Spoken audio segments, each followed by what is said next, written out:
வணக்கம் மக்களே. கோல்டுன்னு சொல்லி இப்போ கோல்டோட ரேட்டு ஒரு வழியாக ஆயிடுச்சு, கம்மியாயிடுச்சு. ஸோ இப்போ எல்லாருமே நகை கடைக்கு போய் கோல்டு நல்லா பீஸ்ஃபுல்லாக எடுக்கலாம். ஆனால் கொஞ்சம் வெயிட் பண்ண சொல்கிறாங்க. அனலைசிஸ்ட்லாம் என்ன சொல்கிறாங்கன்னா, கொஞ்சம் வெயிட் பண்ணுங்கள், கோல்டு ஆனால் இன்னும் ப்ரைஸ் இறங்கும் அப்படின்னு சொல்கிறாங்க. மேபி என்ன வேணால் ஆகலாம், இறங்கலாம், ஏறலாம். அதனால் எல்லாருக்கும் ஒரு சந்தோஷம். கோல்டு கடைக்காரங்களுக்கும் ரொம்ப சந்தோஷம், உங்களுக்கும் சந்தோஷம். நல்ல ரேட்டில் கிடைக்கும் ஒன்றுமே வாங்குறதுக்கு. கண்டினியூவாக வாங்கிட்டு இருக்கவங்க வாங்கிட்டே இருங்க. இல்லை இப்போ தான் ஸ்டார்ட் பண்ண போகிறாங்கன்னு சொல்கிறாங்க, கொஞ்சம் பொறுமையாக இருந்து வாங்குறது கொஞ்சம் நல்லது எனக்கு தெரிஞ்சு. பட்ஜெட்டுக்கு அப்புறம் கோல்டு ரேட் அப் அண்ட் டவுனாக இருக்கும் தான் நினச்சோம். பட் 3 டேஸாகவே டவுன்லேயே இருக்குது. ஸோ நல்லது.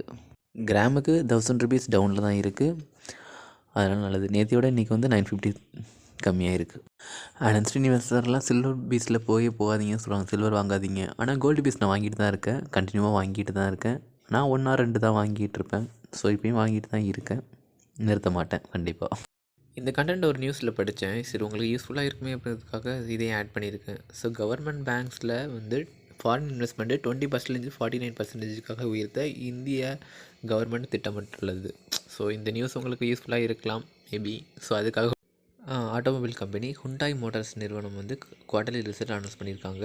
ஸோ ஆண்டுக்கு 6% 1234 க்ரோர்ஸ் வந்து இன்க்ரீஸ் பண்ணியிருக்காங்க. அது ரெவன்யூ வந்து 8% இன்க்ரீஸ் ஆகிருக்கு. ஸோ இந்த கம்பெனியில் இன்வெஸ்ட் பண்ணுறதா இருந்தால் நல்ல டீப் அனலைசஸ் பண்ணி இன்வெஸ்ட்மெண்ட் பண்ணுங்கள். அவங்க சொன்னால் இவன் சொன்னால் அதனால் நானே ஓனலைசஸ் தான் பெஸ்ட்டு.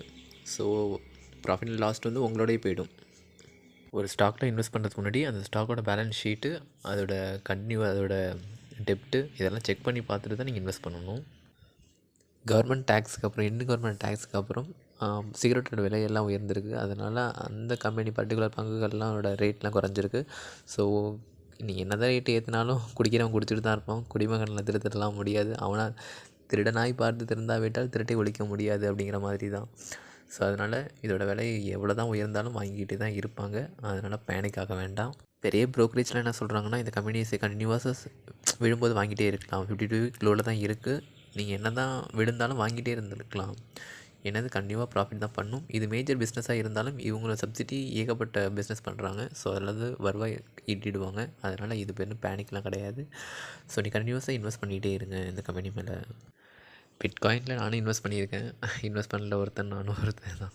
ஆனால் எனக்கு தெரிஞ்சுக்கணுங்கிற ஆசைக்காக தான் இன்வெஸ்ட் பண்ணேன். பட் இன்வெஸ்ட் பண்ணணுங்கிறது கம்பல்சரிலாம் கிடையாது. இன்வெஸ்ட் பண்ணி போட்டிருக்கேன், அப்படி தான் எனக்கு. நான் எனக்கு தெரிஞ்சு 1 crore மேலே இருந்துச்சு. இப்போ 80,000 பிலோ 80,000 கீழே இருக்குது. ஸோ அதை கற்றுக்குங்க. பட் அதில் போய் மாட்டிக்க வேண்டாம். அதில் டேக்ஸும் உண்டு. இது கவர்மெண்ட்டோட இதுக்கப்புறமே என்ன பண்ணுறான்னு தெரியல. இந்த கண்டென்ட்டை படித்தேன். இது கம்பெனி பற்றி டீட்டெயிலாக எனக்கு தெரியாது. ஸோ அதனால் உங்களுக்கு தெரிஞ்சுன்னா கண்டிப்பாக ஷேர் பண்ணுங்கள். ஹைட்ராபாத் தான் ஹெட் ஆஃபீஸ் தான். ஸோ மாரி ரிட்டைல் நிறுவனம் வந்து ஐபிஓக்காக செபிட்ட வந்து அப்ரூவலுக்காக அப்ளிகேஷன் சப்மிட் பண்ணியிருக்காங்க. இந்த நிறுவனத்தை பற்றி எதுவுமே தெரியாது எனக்கு. நானே இப்போ உள்ளே வந்திருக்கேன். சரி உங்கள்கிட்ட கேட்டு தெரிஞ்சுக்கலாமேன்னு தான். தெரிஞ்சால் கமெண்ட் பண்ணுங்கள்.